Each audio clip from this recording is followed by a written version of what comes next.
Good evening, everyone. Welcome to our webinar, Introduction to the White House Fellows Program. Thank you so much for joining us this evening. My name is Janet Abrams, and I am an alum of the program, and I'm just delighted to be here tonight to share with you information about this extraordinary opportunity.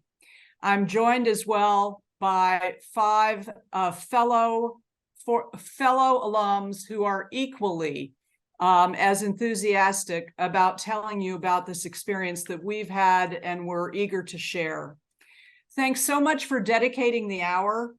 My guess, we have a large audience tonight. My guess is that we have varying degrees of knowledge of the program, familiarity, and likely varying degrees of interest or varying levels of interest or types of interest in moving forward with the program.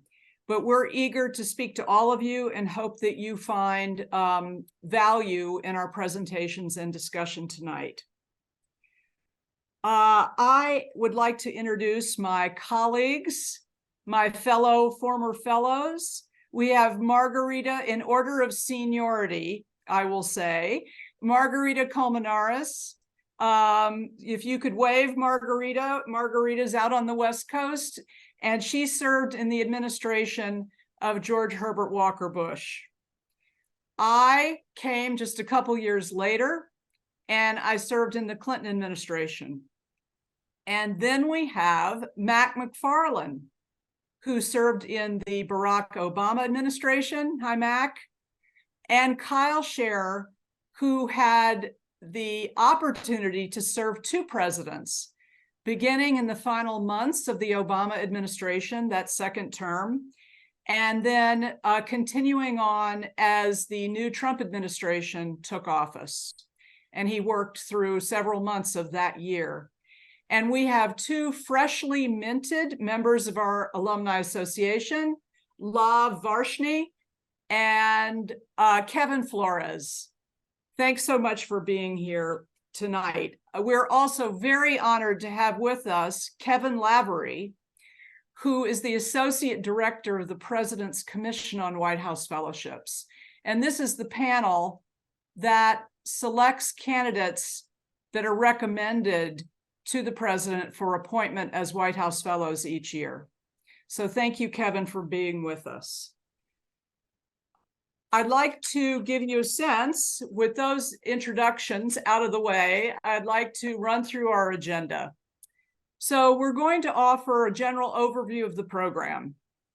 We're then going to move into alumni reflections on our particular experiences. Everybody has a different experience as a White House Fellow, but they're all really interesting and meaningful.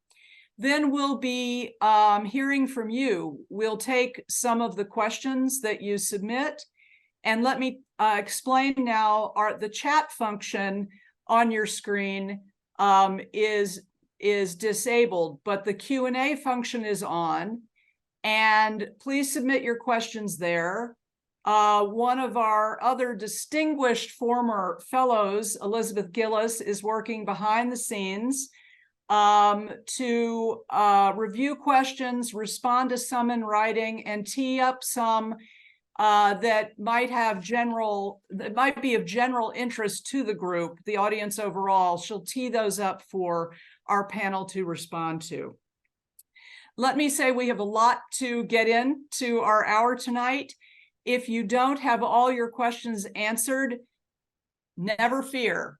Margarita Colmenares will be speaking towards the end of the program about how you can get more information and how you can stay in touch with us through our website, the whitehouse.gov website as well, and our LinkedIn page. So thank you so much. And I'll begin our overview segment by inviting Jen Swanson, who is a magician behind the scenes, who works with the Foundation and Association, our alumni entity. Jen is going to play a great video to introduce you to the White House Fellows Program.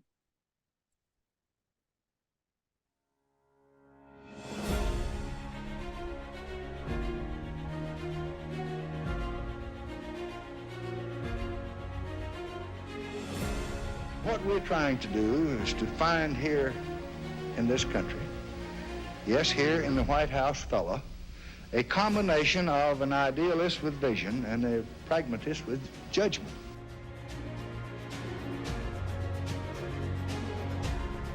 This program goes back for 55 years and stretches across all departments of government and presidencies and administrations. And it's an incredible program, and I hope everyone listening will encourage others to apply, to learn more about this. It's something that everyone should know about, even though they may not be a fellow themselves. It's a rich part of the White House tradition, and we're very grateful to President Johnson and those around him for establishing this program.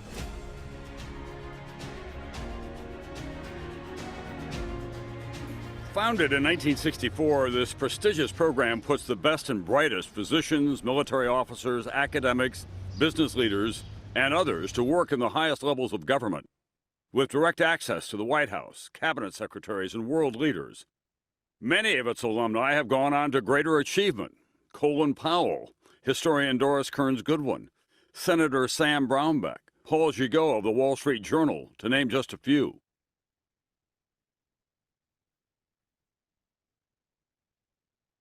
I learned most of all how you champion good causes and how you stand up and fight causes that are not good, how you take risks for doing that which is right.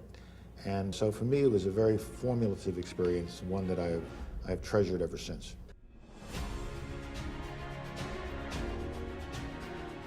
Year after year, I've enjoyed working with the White House Fellows. Each and every one brings a variety of talents and energy into the government, and in many ways represents my best hopes for our future. What kind of person do I think should apply for the program?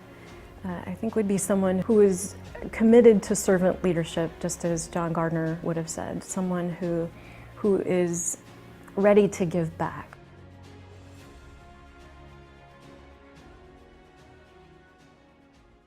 We expect a lot out of you.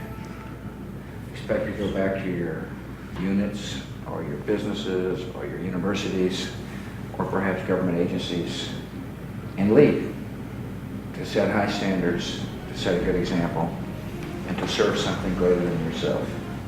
That's what the Fellows Program is all about. I had this amazing fellowship year. I worked for the First Lady, Hillary Clinton at the time. I think what was interesting is in the beginning of the fellowship, you're sort of trying to find your way and you do everything. And then all of a sudden, by the midpoint of the year, someone comes up to you one day and says, "We have a speech for the First Lady tomorrow. Do you want to write it?" It's just these sudden baptisms throughout the year that are wonderful. You feel like you're absolutely not prepared. You can't do it in some ways, and then all of a sudden, you're doing it. And when a year goes by, you can't believe it's over. I think in many ways, the year as a White House Fellow has shaped the rest of my life.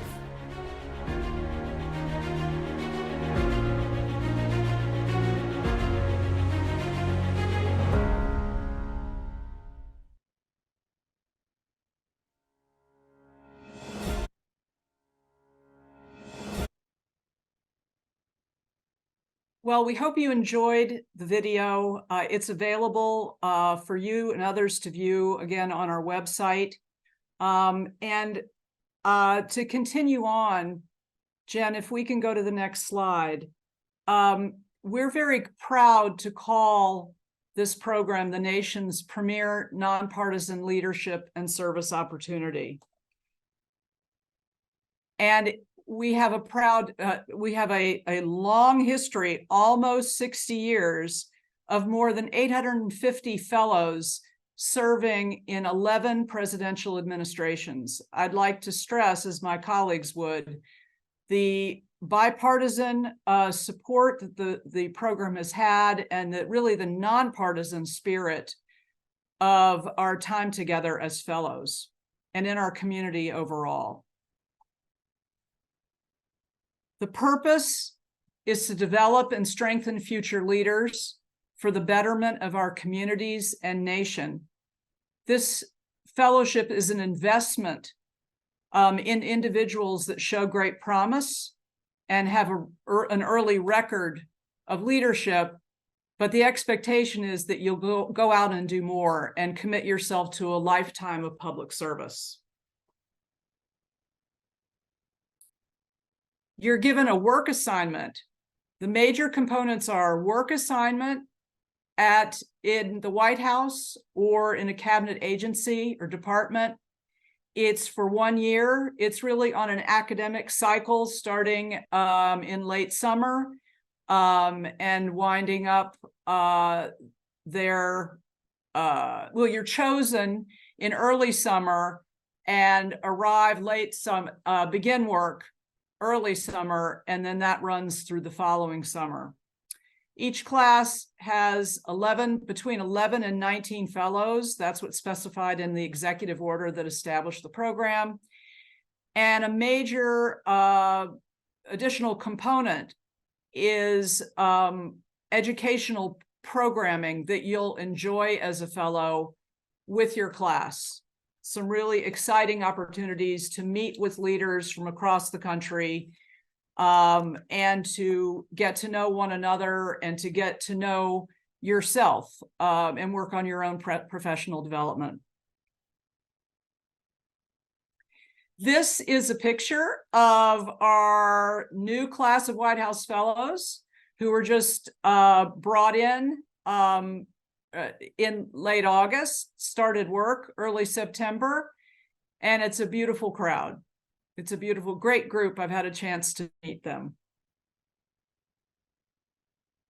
Eligibility. Applicants must be U.S. citizens.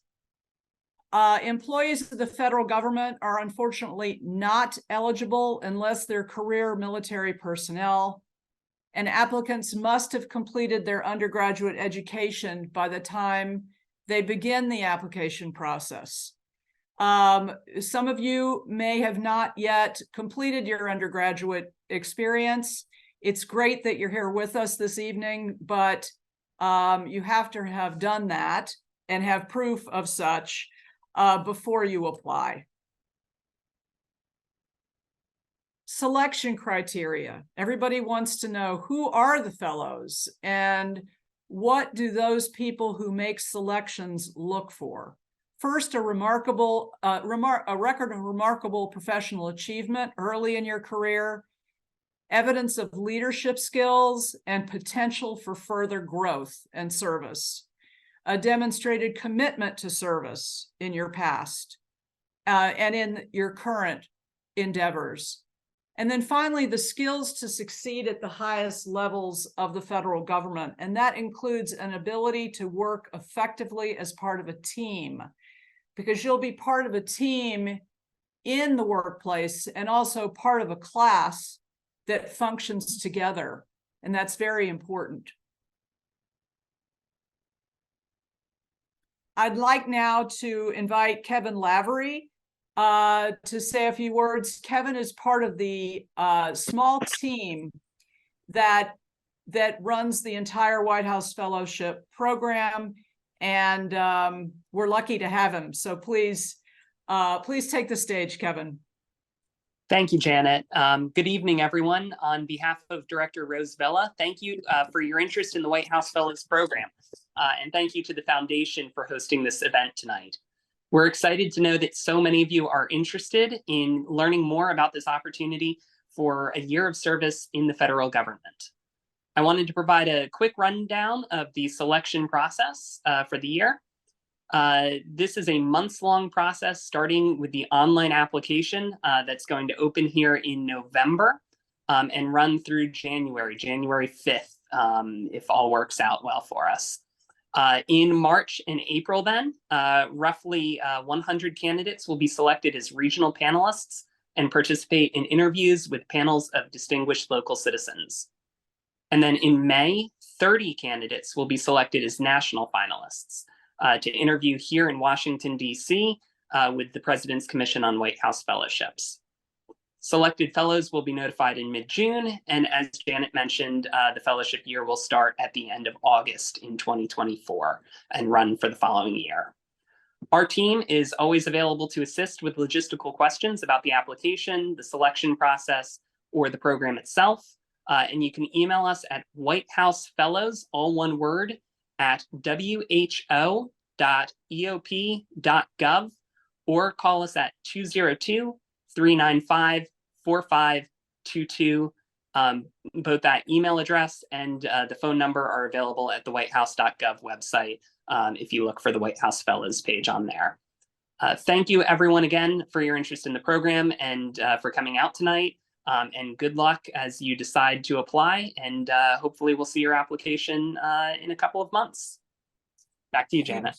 Thank you, Kevin. Thanks so much. And believe it or not, Kevin and his team actually answer that phone number, which is rare these days. So thank you.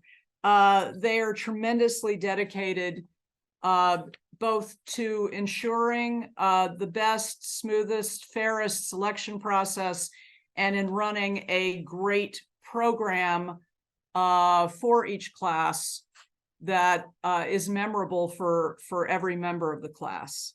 I'd now like to convene our alumni panel. We're going to go to that one just in a second, just so that, well, I'll tell you, this is Kevin Flores and Lav Varshni's class. I wanted to show their class. These are the newly minted fellows, so that you can get a sense of the great 13 other people that they served with. Okay, so I'd like to first do a bit of a lightning round and simply ask each of you to tell us where you're from and what you're focused on professionally, and where were you assigned as a White House Fellow? What was your job placement? And I think we should start with Margarita.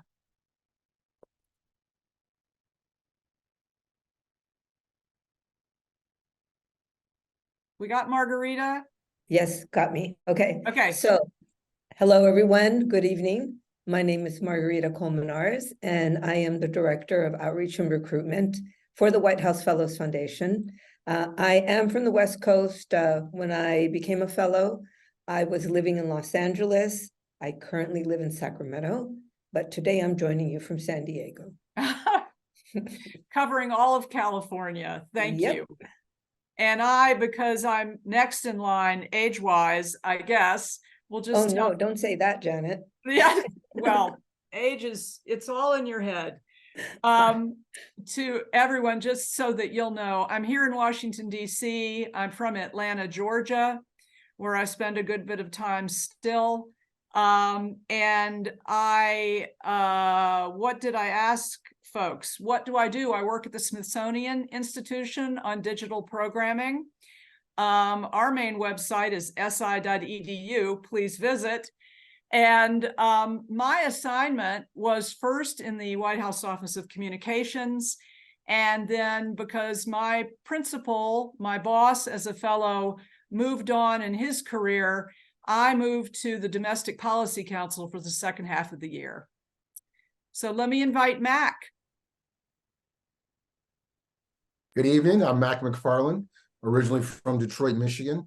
I'm an active duty naval officer, and I was assigned to the National Economic Council in the Obama administration. Great. Kyle? Good evening, everybody, and thanks to Kevin and Janet and Mac and others for organizing the panel. My name is Kyle Shearer, and I was a fellow from 2016 to 2017, which was the transition year from the Obama to the Trump administration. I'm originally from Dover, Ohio, and I was placed at the Justice Department, where I work for the Associate Attorney General on matters impacting Indian country and Puerto Rico. Today, I'm a partner at a law firm here in DC and serve as co-chair of the firm's Native American law and policy practice. It's fantastic. Okay, I think now I invite Kevin Flores.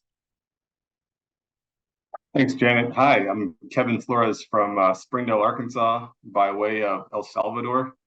I was a fellow this past year, 2022 to 2023, placed at the Small Business Administration, working for Administrator Guzman there. And prior to that, I was a city councilman back in my hometown, and I was a lawyer as well in Northwest Arkansas. Great. And Lav? Hi, everyone. Thanks, Janet. I'm Lav Varshne. I'm a professor of electrical and computer engineering at the University of Illinois in Urbana-Champaign. I'm originally from Syracuse, New York, and I was placed in the National Security Council working with the Deputy National Security Advisor, Ann Neuberger, who is also a former fellow herself, and was focusing on cyber and emerging technology. Wow, cyber and emerging technology, very exciting. All sound great to me, any one of them. And if you apply for the White House Fellowship and are selected, you'll just be amazed by the variation in work assignments that your class members are pursuing. But you get to learn from one another about different parts of the government through the year, which is terrific. Let me stay focused on our recent alums, Lav and Kevin Flores.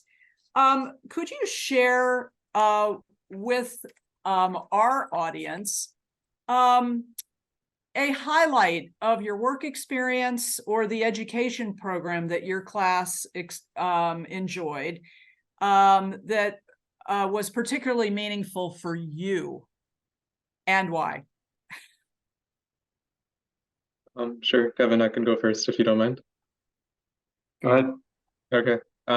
So I got to work quite a bit on AI policy, artificial intelligence policy, as part of my fellowship, especially after ChatGPT was released at the end of last year. It kind of spun up everywhere in Washington, and there's both opportunities and risks.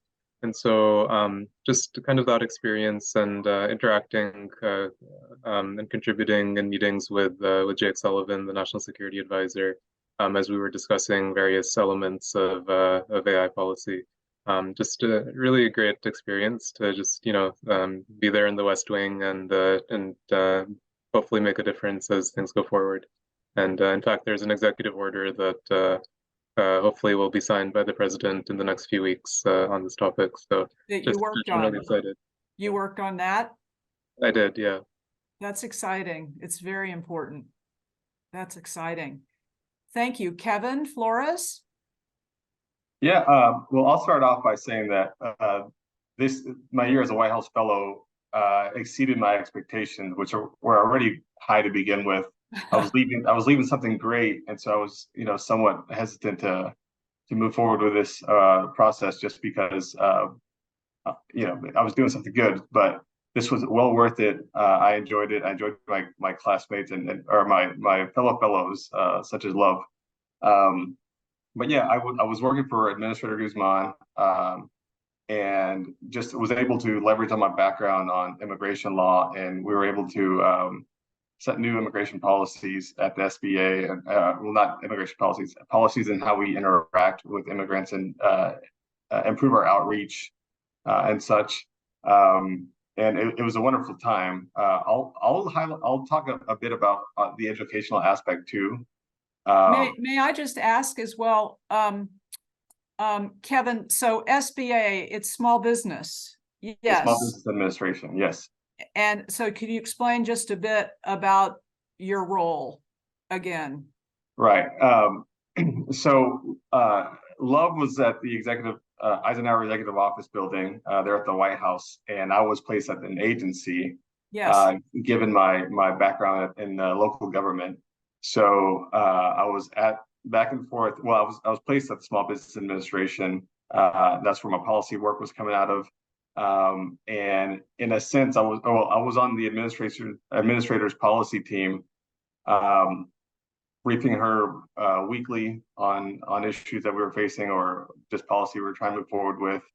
And then at least twice a week, I would go back to the White House complex to meet Love and the other fellow fellows, and we would do the educational portion of the program. And then a few times throughout the year, we also traveled either domestically or abroad together as a cohort, which was one of my highlights, one of my many highlights of the year. which was our trip to Paris, France. Wow. And I just think we all bonded really well and had a wonderful experience, and just got to see a lot of current events happening live there, and just left better informed, and it was just truly a wonderful time. Wonderful.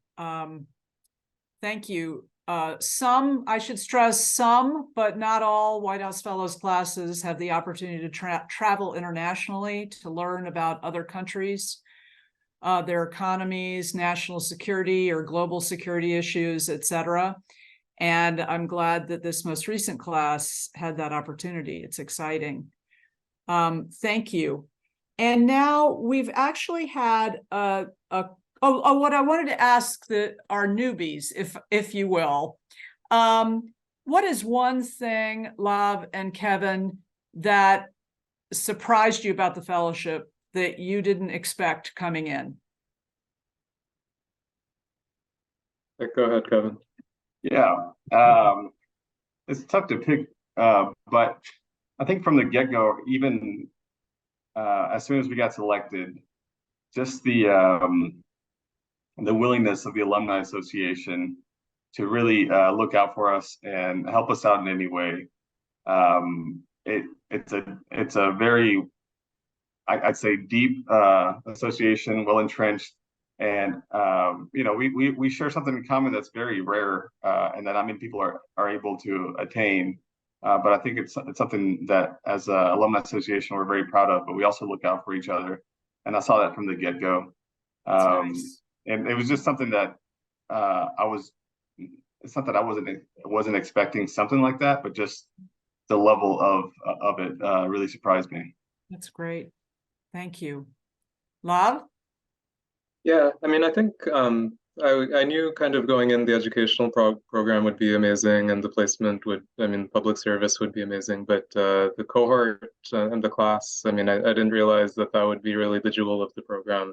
Really making friends with 14 other really amazing Americans, and from all walks of life, all parts of the country, and you see each other at least 3 times a week, and I mean, making friends as an adult of this depth is not the most common experience, but that's really, I think, going forward, what will be amazing. That's terrific. Thank you both, and welcome to the Alumni Association. Well, I was going to say, I think that's a common theme, the friendships out of all this. Yeah, well, yes, and their friendships among the folks who are on the panel right here, it's heartwarming. Kyle Scherer, we've had a couple audience members already write in wondering, what was your experience like as a fellow who came in the final months of one administration,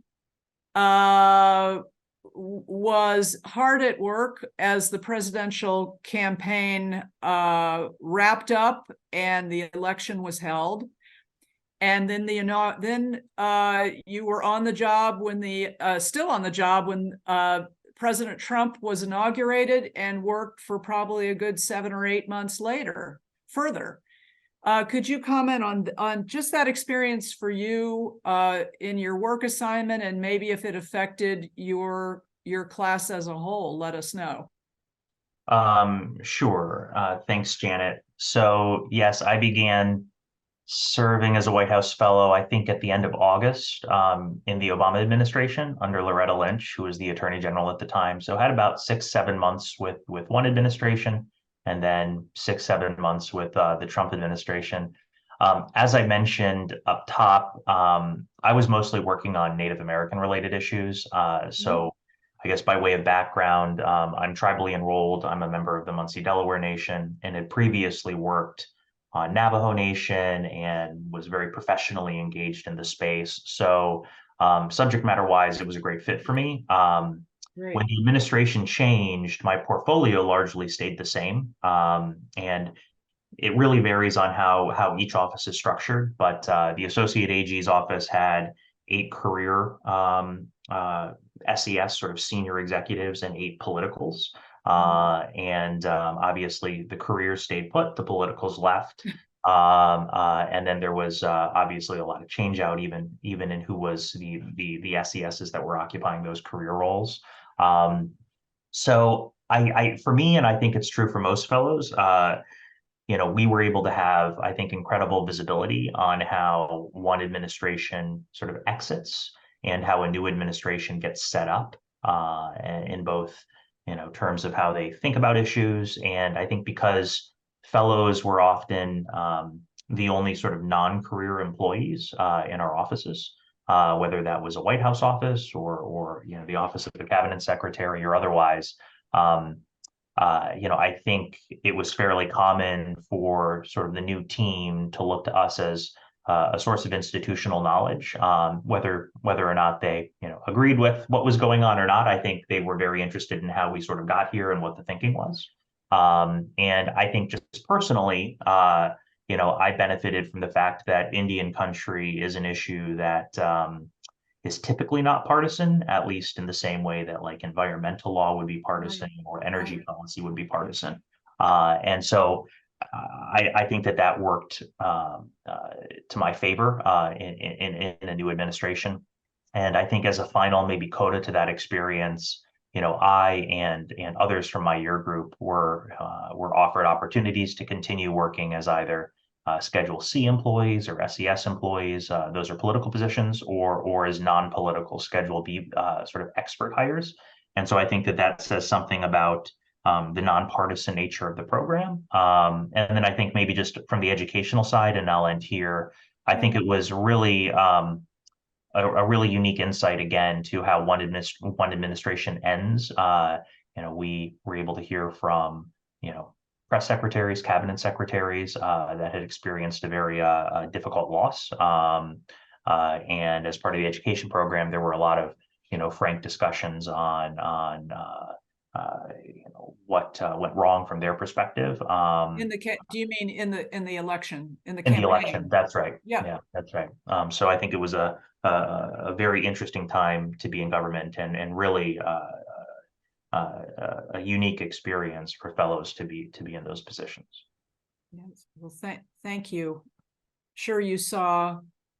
I remember those commercials. Was it for ABC Sports? The agony and ecstasy that you saw people leaving. Some very not happy, and then probably euphoria among those coming in to the great new opportunity.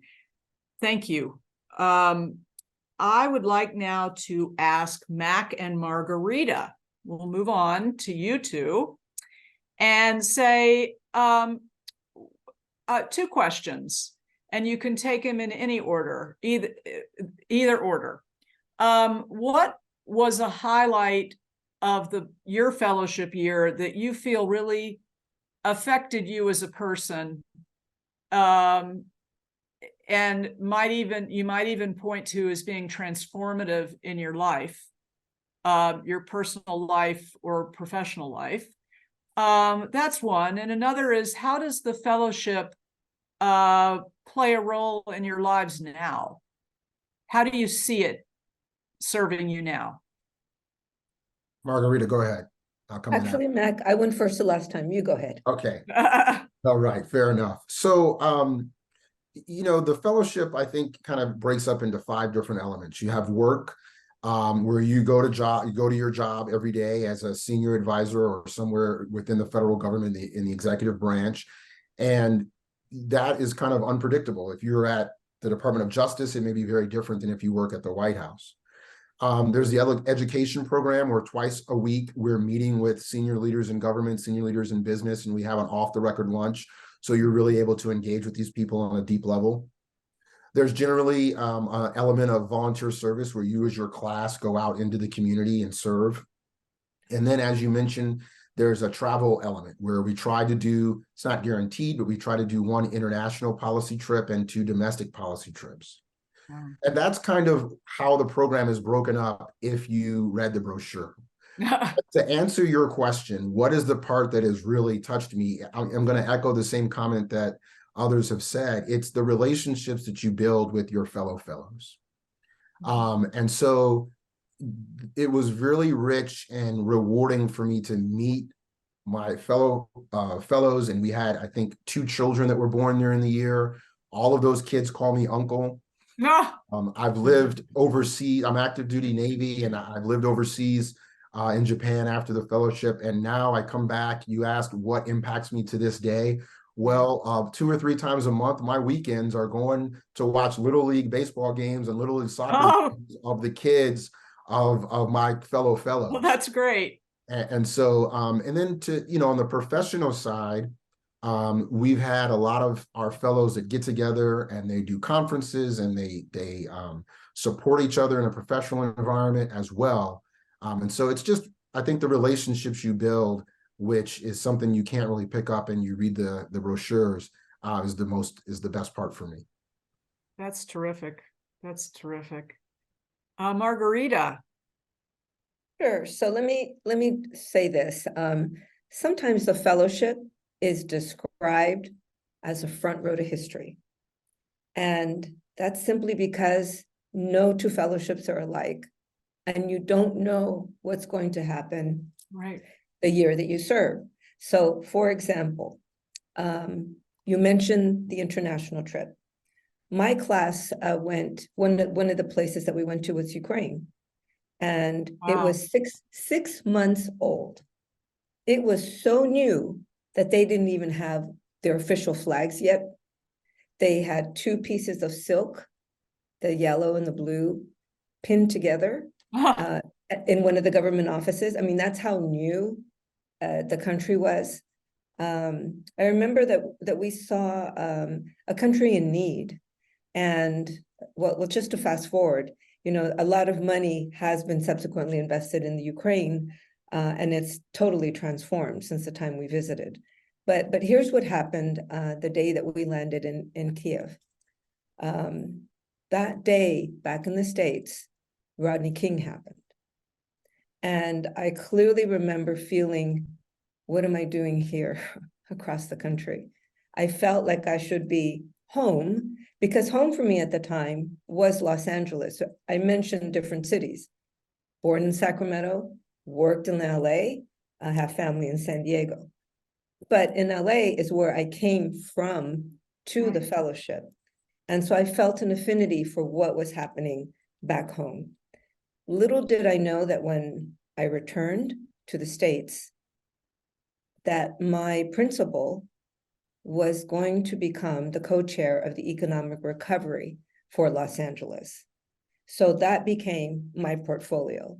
So I had a very satisfying year in terms of seeing government in action, trying to cut the red tape, trying to get resources to communities where it's needed in a fast and efficient way. However, you asked me to reflect. Later, even though much was done, much is still needed to be done, as evidenced later by George Floyd and other issues like this that were kind of the root of that first issue back in the 90s. So government's work is never done, is one thing that I've realized.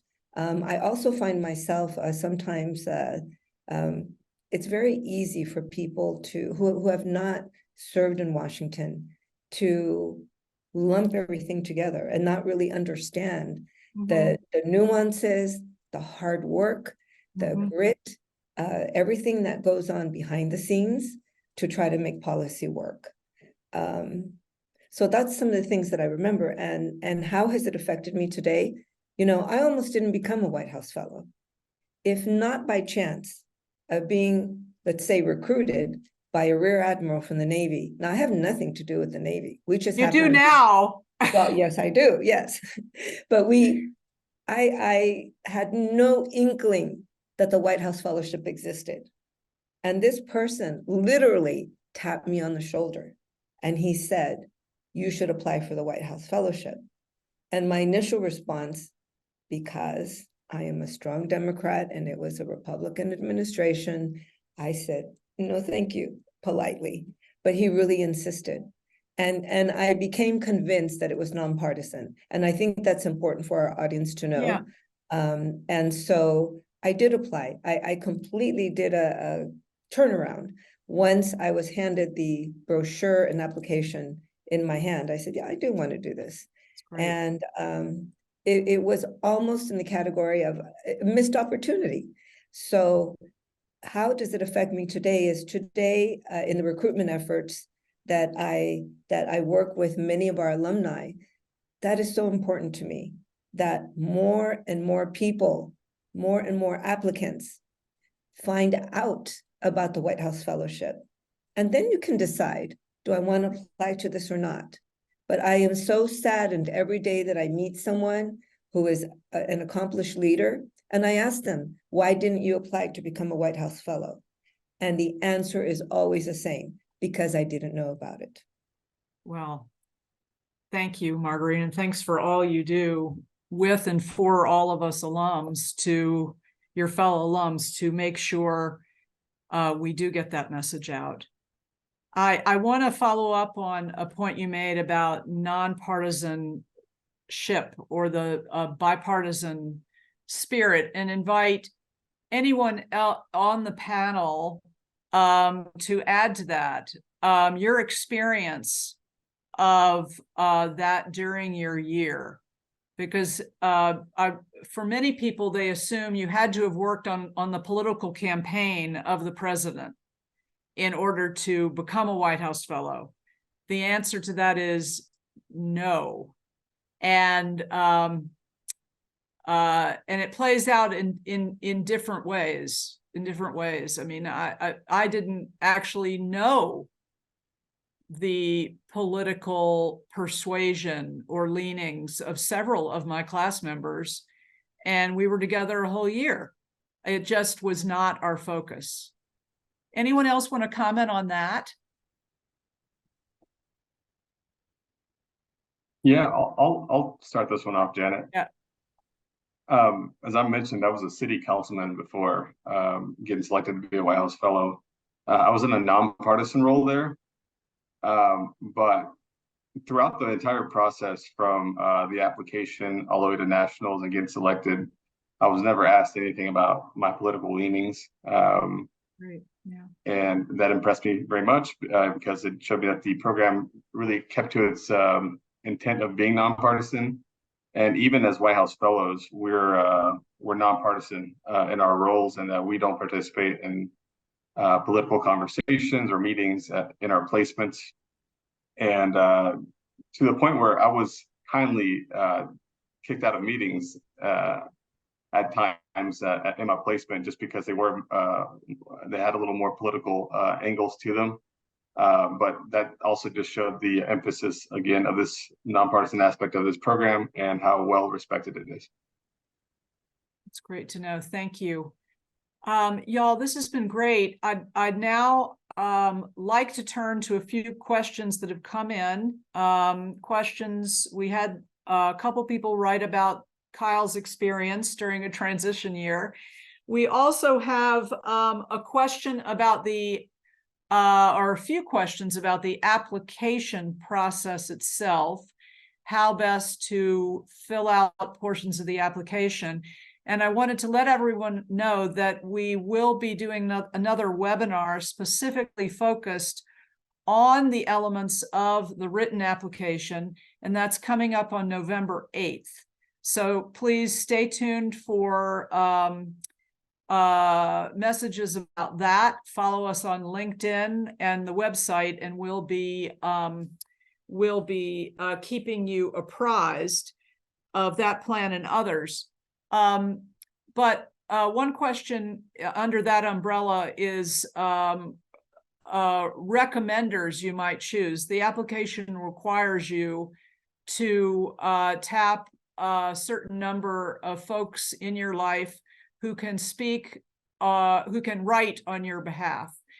And I'd like to ask Kyle, if you would.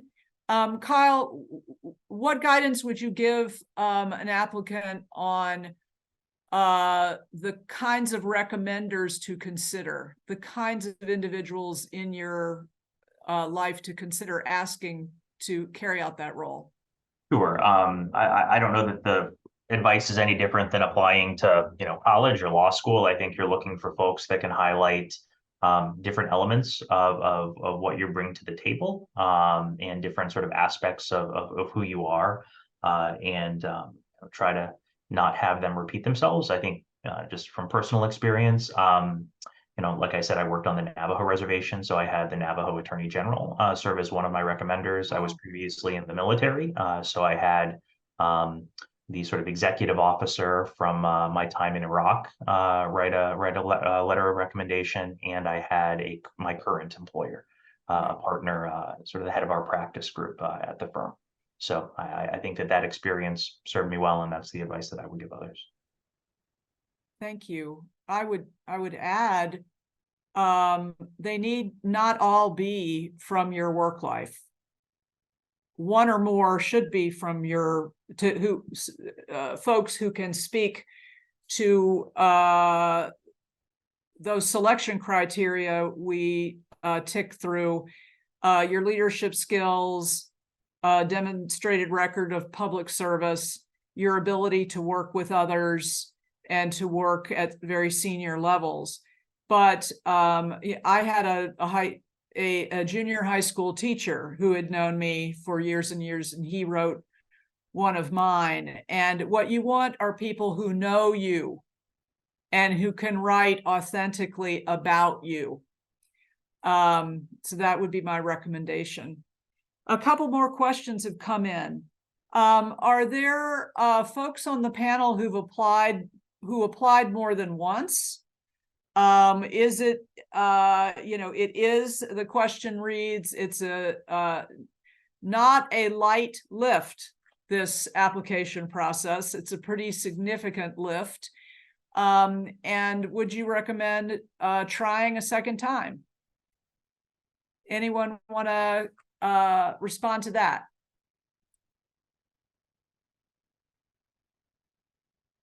Okay, we may not.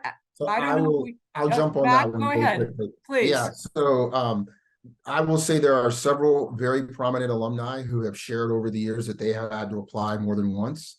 As I have the pleasure of being the national recruiting chair, and we routinely talk with people and encourage them to apply again. Some of our, like I said, some of our most prominent alumni have applied more than once. And I think there's a very rich learning process that you go through in the applications. There's been a lot of discussion in the Q&A room about, should you apply early? Are there bonus points to applying early? What I would recommend is that you take this full time given. The applications are going to go live early in November, but the application window doesn't close until January. And it's much more important for you to spend the time to be very introspective, to go through that application in detail, set it aside, ignore it for a little while, come back to it, read it again, have close friends, spouses read it and get a lot of feedback on it, and then submit it, within the last couple of days before the period closes. We cannot tell when we read applications when it was submitted, and what minute it was submitted. Yeah, and we do not do rolling kind of offers of admission as a university may do. So please, if you were not successful the first time and you think you can contribute and you think this program is for you, we strongly encourage you to reapply. That's great. Can I add something? Go ahead. So I think we are going to talk about this a lot more on November 8th, the application process itself. So if you like this webinar, you got to come for the next one. We've got another one for you. Yes, we have another one. But I just wanted to maybe share this with the group. And you haven't asked this question yet, but I know it's out there somewhere. Is there an age limit? And the answer is no. However, statistically speaking, most of the fellows that are selected are in their 30s. They've had some experience in the professional world. They've achieved something significant, and as well as community. What have you done as a servant leader? What have you done for your community? Where is your leadership in both sectors? So if you want to be competitive the first time around, You gotta be able to answer those questions solidly, in my opinion. Right. And I would add that you need to be prepared. And this goes to the question about the individuals you choose to write recommendations for you. There's got to be a consistent picture. What you write on the application needs to sync with what a recommender might say about you as a person, your achievements, your character. And then what you write on that recommendation, if you are chosen to go to the next step, which is a regional interview, or set of regional panel, a day and a half of interviews, in effect, what you say in those interviews needs to sync with what you've written. And it really gets down to what Margarita is saying, what Mac just said, is that take the time to really think about those questions and clarify your voice on those topics. Not everybody has to apply the first year they've heard of the program. You might decide to apply in the future when you feel you'd have a stronger application package. That is fine too. Let me move on. So Janet, can I add a more story? Questions? Yes. I just want to add a quick story about that. So I know several fellows who discovered the fellowship early and they kept it on their shelf, so to speak. And each year they would go back and say to themselves, am I ready yet? And several of them told me that they went and did things to get ready, to become competitive, to stand out, because ultimately that's your story.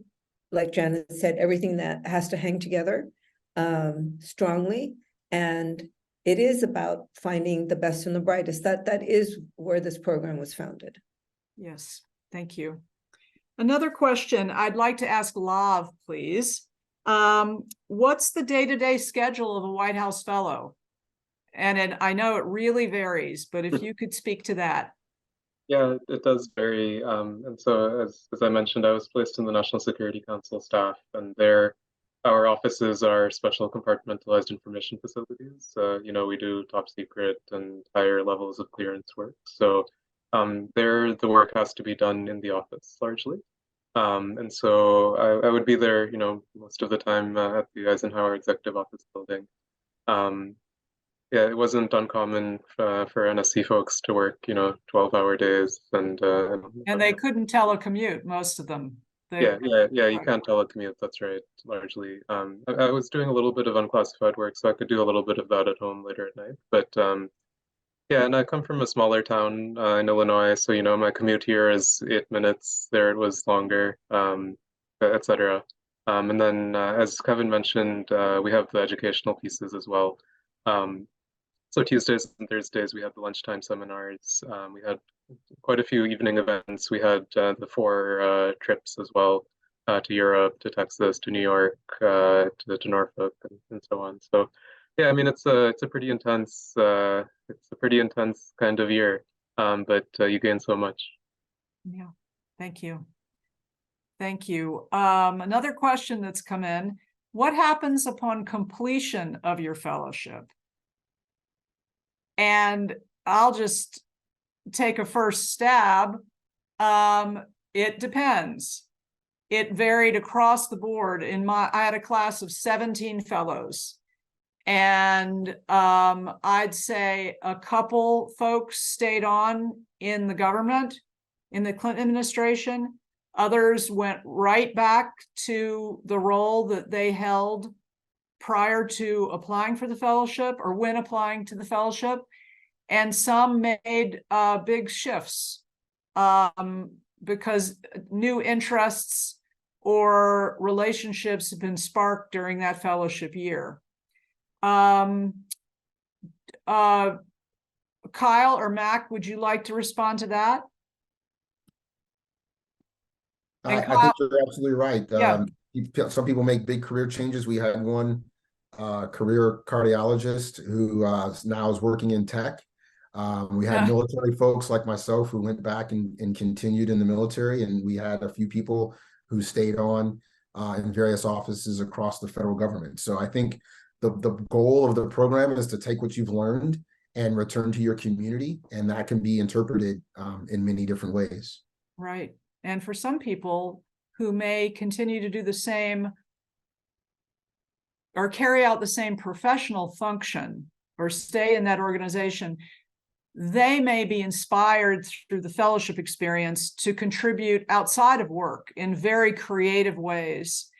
And a really beautiful thing to see, which was the vision of the program's founder, John Gardner, is to see members of the alumni community, Kevin Flores, that you spoke so eloquently about, and welcome again to the community, that you see former fellows of different class years meeting one another at the annual meeting or a regional meeting. We do all kinds of activities and coming up with a new business idea or a social venture, or supporting one another in community service pursuits. We have a member of my class whose brother became very ill from a rare disease. She started a research foundation, and it's just been amazing how our class came together. It's not surprising, but it's been gratifying and impressive to see how our classes come together, and other members of the alumni community have come together to support her. So we're now almost at time, and I thank all of the panelists and all of our audience members.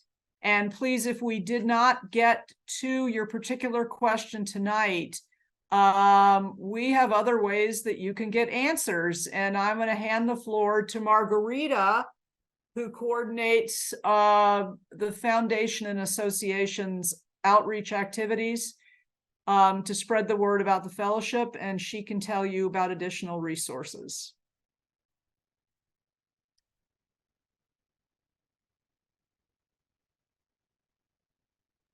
Jen, could you pull up the slide? So first and foremost, please make sure that you join us for the social media campaign. You can follow us at our page, LinkedIn, White House Fellows Foundation and Association. You're going to see messages coming out regularly, and those messages are also intended to give you some insight, further insight into the program. So that website that you see there is very important if you are thinking of applying. This website, as it is today, did not exist 5 years ago in this form. It was written for the alumni. Now it's the opposite. It's written for you who would like to become a White House Fellow. And everything that you see there on that list, you will find at that website in more detail. We gave you a sketchy outline today, but if you want more, you have to go to the website. I want to point out demystifying videos. The first one in that series is going to be about the application. That is scheduled for November 8th, same time as this one. So put it on your calendar if you're serious about applying and you would like to know more about the application process. That's the one you want to attend. Next slide. And also at our website, we have a list of frequently asked questions and answers. So make sure that you review those as well. So the application will open up, I don't think it's exactly November 1st, or maybe it is. Mac, do you know? Is it exactly November 1st? Yeah, Kevin is here, Kevin Lavery. Is he still here? Okay. Yeah, I believe it is the 1st. Yes, November 1st. Okay, so what you're seeing here on your screen is the whitehouse.gov site, and that is where you will go to actually fill out your application. We are the foundation and association. We're the alumni association. So there's 2 websites that you will visit during this process. Next slide. So as we're pulling that up, we really need your help to spread the word, to help us get even a wider pool of persons to apply to the program. Some of you in the audience I know are applicants. Others are what we like to refer to as influencers who know people who should apply, and we ask you to please spread the word for us. We have graphics that we can send to you that you could easily drop into a newsletter or some sort of communique. We would love to co-host a webinar with you. Invite us, include us in your newsletters that you send out. So we want to be a part of your community as much as we want you to be a part of ours.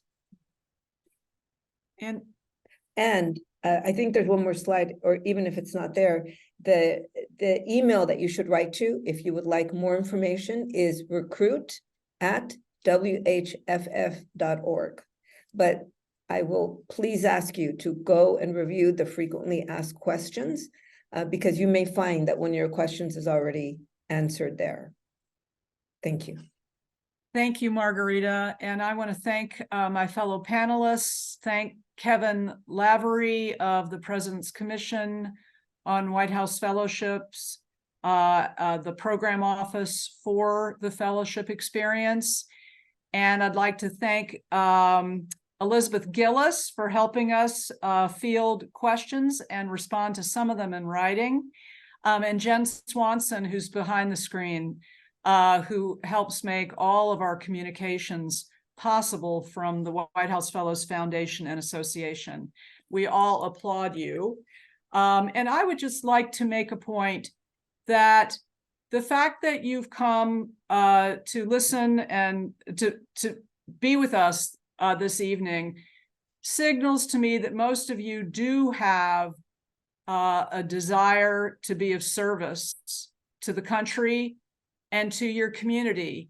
And for many of you, this may have been a way of life for years. For some of you, it may be something you're considering, that you might like to get more involved and either be a full-time public servant or be a volunteer in some capacity in your community or with a national organization. We all are excited about the White House Fellowship. The reality is that a limited number of people are fortunate to be selected as fellows each year. We encourage you to consider applying and to make use of all the resources that Margarita has mentioned that you'll see online to learn more about us. At the same time, even if you decide not to apply for the fellowship, or if you apply and it doesn't work out for you to make it into the class that's selected at the end of the process, please keep hope alive. The country needs you, and we need you to act on that sense of duty and commitment and care for your neighbors and your fellow citizens that motivated you to come this evening.